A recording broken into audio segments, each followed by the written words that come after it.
அனைவருக்கும் வணக்கம். இன்னைக்கு ப்ரீ மார்க்கெட் அனலைஸ்ல எந்த ஸ்ட்ரைக் எந்த விலைக்கு எபோ ஆர் பிலோ சஸ்டெயின் ஆனா மார்க்கெட் என்ன டைரக்ஷன் இருக்குன்னு பார்க்கலாம். நான் இதில் ஒரு லெவல் மட்டும் தாங்க கொடுக்குறேன். இதுக்கு பல லெவல் இருக்கு. நீங்க அந்த லெவல் இருக்கும்போது உங்க டிசிஷன் எய்தர் ஆப்போசிட் டைரக்ஷனோ அதே டைரக்ஷனோ எனி எடுத்தாலும் அங்கே வரும்போது எடுத்தீங்கன்னா உங்களுக்கு ரிட்டர்ன்ஸ் பெருசாக இருக்கும். அவ்வளோதான், சிம்பிள். மார்க்கெட் மூவ்மெண்ட்டே இல்லைனாலும் அந்த இடத்துல வரும்போது எடுக்கும்போது உங்களுக்கான ரிட்டர்ன்ஸ் கரெக்டாக கிடைக்கும். ஓகேங்களா?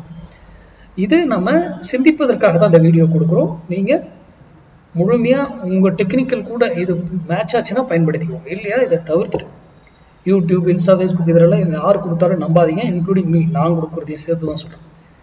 நமக்கு படித்து அதை பற்றி தெரிஞ்சு எல்லாமே ஒர்க் ஆகுது அப்படின்னா தான் எதையுமே செயல்படுத்தணும், இல்லையா செயல்படுத்தக்கூடாது.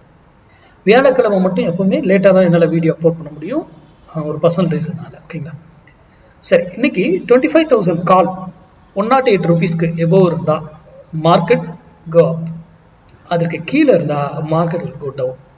அப்போது ஒரு எக்ஸாம்பிள் 108 கீழே இருக்குன்னு வச்சுக்கோங்க. அப்போ மார்க்கெட் இறங்கணும். அப்போ என்ன பண்ணணும்? புட்டில் தான் நீங்கள் போய் பை பண்ண முடியும். அப்போது எந்த ஸ்ட்ரைக்கு புட்டில் வாங்கணும், அதை எந்த விலையில் வாங்கணும், அது என்ன டார்கெட் போகும், எல்லாமே நமக்கு தெரிஞ்சிருக்கணும். அப்போ தான் ஒரு ட்ரேட் எடுக்க முடியும்.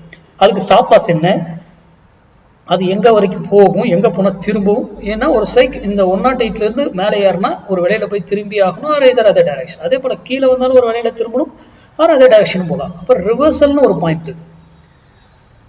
இதெல்லாம் ஏன் நடக்குது, எதற்காக பிரீமியத்தை மட்டும் நான் கொடுக்குறேன், மார்க்கெட் சப்போர்ட் அண்ட் ரெசிஸ்டன்ஸ் கொடுக்காம அப்படிங்கிறது சிந்திங்க. இன்ட்ராடே பிளேயர் கொஞ்சம் மாற்றி சிந்திக்கும். முக்கியமாக இன்ட்ராடே டைமிங் எல்லாம் இருக்குங்க. எந்த டைம்ல ட்ரேட் பண்ணால் பெட்டரா இருக்கும், அதெல்லாம் ரொம்ப முக்கியம்.